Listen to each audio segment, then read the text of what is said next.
Hey guys, welcome back to the channel.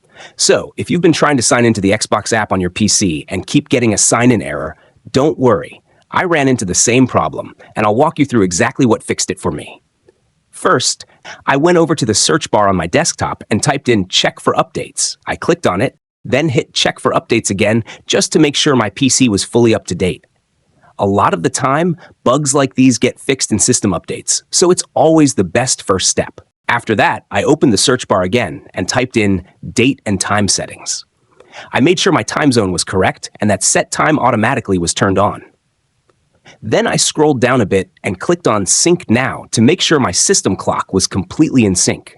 I typed Xbox in the search bar, right-clicked on the app, and selected App Settings.